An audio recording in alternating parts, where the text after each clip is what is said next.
得到耶穌嘅腳喎畫關佢咯，用頭髮嚟畫喎，佢用香液敷耶穌嘅腳喎。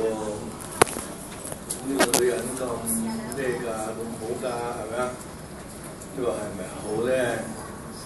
啱啱相反，佢係罪婦嚟㗎，好壞嘅婦人嚟㗎。所以咧，嗰啲請祈禱食飯嘅人都覺得奇怪，耶穌唔係先知，唔係咩師傅，佢點解佢等呢個女人嚟接近佢咧？唔可以同壞人喺一齊來往嘅喎，咁啲婦人咧係壞嘅，即係一個唔單止係潑婦啊，直情咧係放縱嘅。我哋耶穌借呢個機會教訓我哋嘅愛嘅多，佢得赦免嘅都多。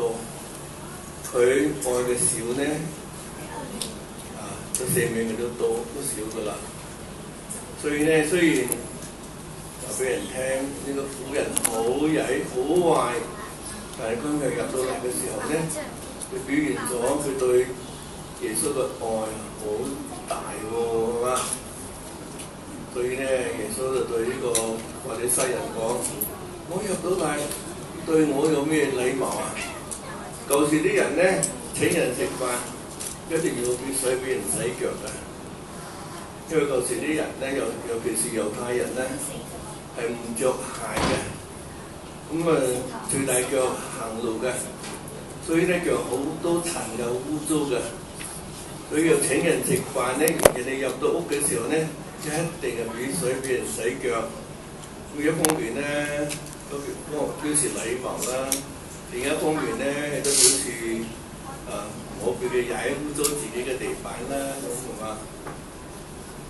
所以咧，耶穌話：你都唔俾我洗腳，佢又唔係用香液俾我，佢一入到嚟咧，就用眼淚睇我腳，幾犀利嘅眼淚嚟嘅喎，用香液喎，敷耶穌喎有啲咧猶太人舊時咧都俾香液噴一噴人哋嘅頭髮，等佢入到，哎呀咁香喎好多咧做太太嘅咧，啲貴婦啊！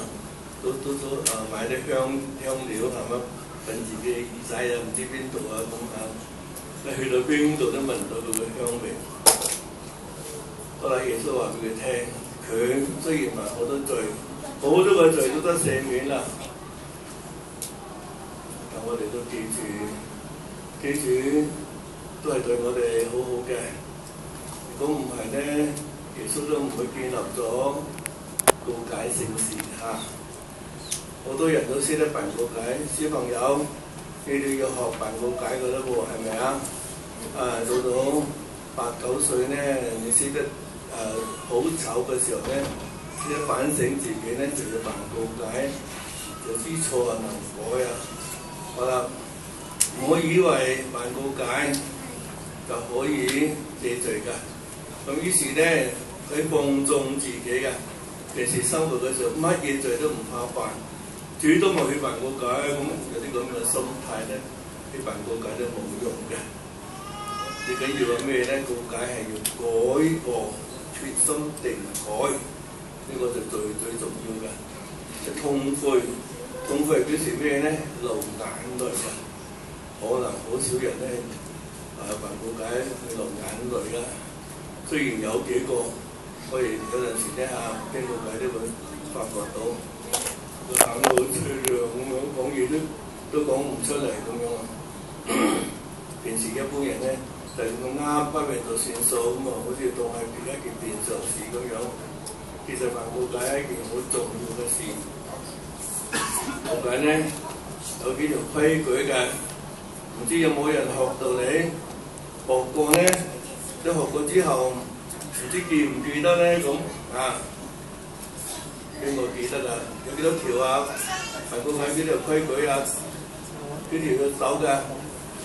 識嘅舉手，個都唔舉手，就係冇人識啦有5條，第一條整拆，要諗下我犯咗咩事啊，咁或者整察。第二條痛悔，自己心裏邊覺得好難過，好唔舒服，所以呢痛悔。第三條停改，定志改過以後唔敢再犯。係如果唔痛悔唔停改呢，唔使去辦告解下。第四條告明，老老實實講晒自己嘅罪過。如果話有啲罪我唔敢講啊，算啦，我求其噏幾條算啦，咁樣冇用，唔係一個妥當告解下。好啦，告明之後最後一條就係補贖俾我哋做。雖然其實咧都係比較好少嘅補贖啫，通常都係佢寧願呢條經就算數啦，咁但係實際上我哋應該知道自己犯嘅罪係得罪天主㗎，唔係一種普普通通嘅罪嚟㗎。既然得罪天主咧，就冇所謂叫做求其㗎嚇。所以咧，我哋應該喺平時嘅生活呢邊多啲熱心啊、祈禱啊、做好事啊，或者近啲望彌撒啦，當為做補贖，自己做自己嘅補贖啊，咁咧先至係叫做以後嗰個熱心嘅教友生活。